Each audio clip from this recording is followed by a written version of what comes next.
Hello all. So now we're gonna talk about infinitive and gerund. And this is UTBK preparation class for 12th grader SMA and Banua also. So infinitive in this part, I'm gonna talk about two kind of infinitive. The infinitive with to and infinitive without to. And then we're gonna talk about gerund.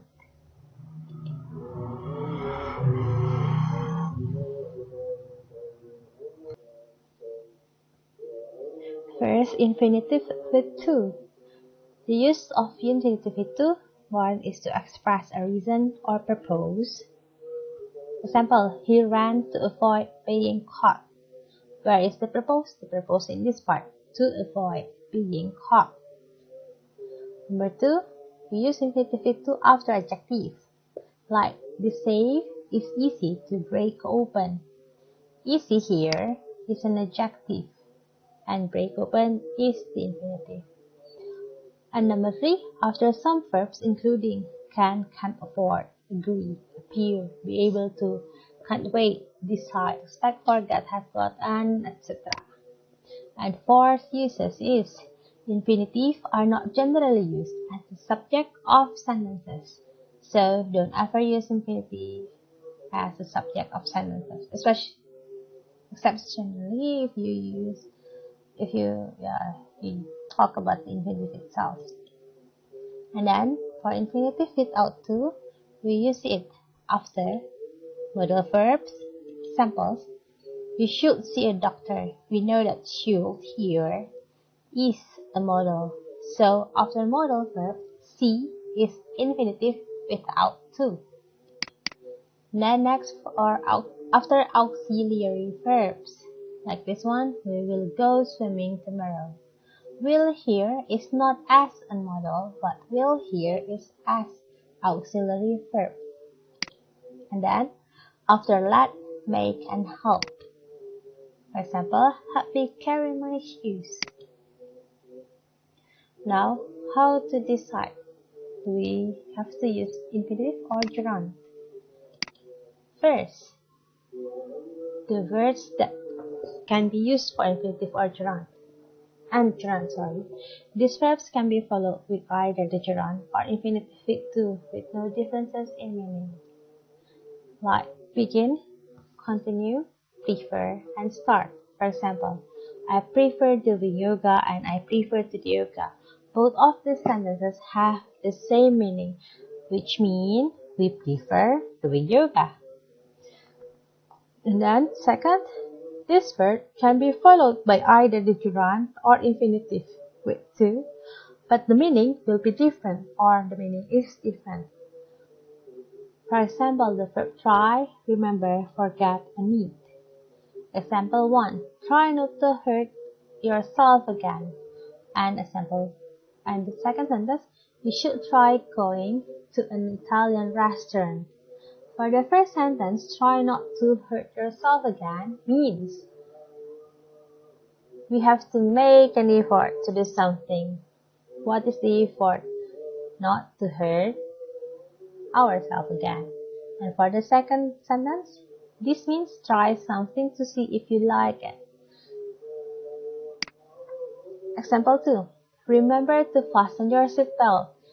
This means don't forget something. We have to remember to fasten. So please don't forget to fasten here. The second sentence, I remember seeing you in high school. This means having a memory of something. What's the memory? The memory is seeing you in high school. So, remember plus to infinitive and remember plus verb in here or plus gerund give the sentence different meanings. Next, we'll talk about gerunds. Gerund is verb plus ing. So, gerund can be used as subject or object of the sentences. For example, smoking is not permitted. Smoking here is subject. And the second sentence, I enjoy cycling. This is the gerund, cycling. And cycling here as an object. We use use gerund 1 as the subject of a sentence. For example, flying makes me nervous. Flying here is the subject of the sentence. As the object of a sentence, I find listening to music very relaxing. Listening here is the object. And after preposition, the police arrested her for speeding. Where is the preposition? The preposition is for, and speeding here is gerund. Next, 4. After phrasal verbs. She ended up going to prison. And up. End up is phrasal verb. 5. After some verbs including affect, point, have, carry on, consider, deny, finish, give up, imagine, involve, keep on, miss, postpone, practice, and risk, and etc. And then after verbs for expressing like or dislike, can't stand, crazy about, enjoy, fancy, hate, like, dislike, keen on, love, don't mind, and prefer. Actually, for the verbs, which verbs use infinitive and which verbs is followed by gerunds, there are some long lists about it, and in this part or video I won't give detail on it because I want to give detail for the gerund itself. Now, gerunds can be also divided into 3 parts. The first one is perfect gerund, which means having verb 3. So perfect gerund is having plus verb 3 or verb or past participle. The second one is passive, being plus verb 3, and then negative gerund, not plus verb ing or not having plus verb 3. Gerund is in the passive and perfect forms reflect the usage of those verb forms. And these are the example of gerund, passive gerund, perfect gerund, negative gerund in the text. The gerund itself is already colored in blue. Let's see some of it. Like the first gerund, without having been successful, and then not having come to an agreement.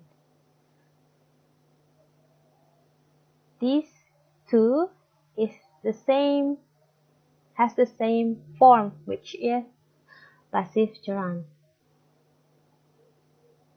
And then we're gonna talk also about the being consulted and negative gerund like this one, not giving. First, passive gerund. It is focused on the receiver of the action. So the passive gerund is like the passive tenses, which we are focused on the receiver of the action, not about the doer. Here are the form being plus past participle. For example, Oscar Wilde said that the only thing worse than being talked about was not being talked about. In the sentence, we don't know who is the person or who was the person are talking about Oscar Wilde. Why we don't know about it? Because it's not mentioned and it is not really important. Because when we use passive gerund, we are focusing on the receiver of the action. So, who is the receiver? The receiver is Oscar Wilde. Next, perfect gerund. It's to indicate something happened in the past, but still has an impact on the present. So, please remember, perfect gerund is happened in the past. It's already happened, but we still got the impact until now. The form is ing form plus past participle. For example, having written the story, she wanted it to get published. And then they have tried to name the product, obviously without having been successful. They tried in the past, and the lack of success has an impact on now. Negative gerund.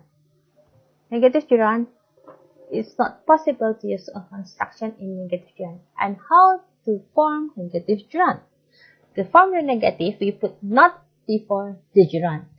The full form of the negative must always be used. So you cannot use construction. Never use construction. Like this one. Salah. Wrong. Okay, the correct example. Not understanding the rules was a major disadvantage. Not understanding. And then, second example, not having given a speech in public before, she was terrified. Another problem was not having the right equipment. We cannot use construction like this one. Not another problem wasn't having the right equipment. This is wrong. Okay, go on. Gerund exercise. So I give you some exercise here and you can do it by yourself and try it. If you want the answer key, you can find it on our Google Classroom. Okay, so that's for today, for this slide actually, and see you on next or other slide.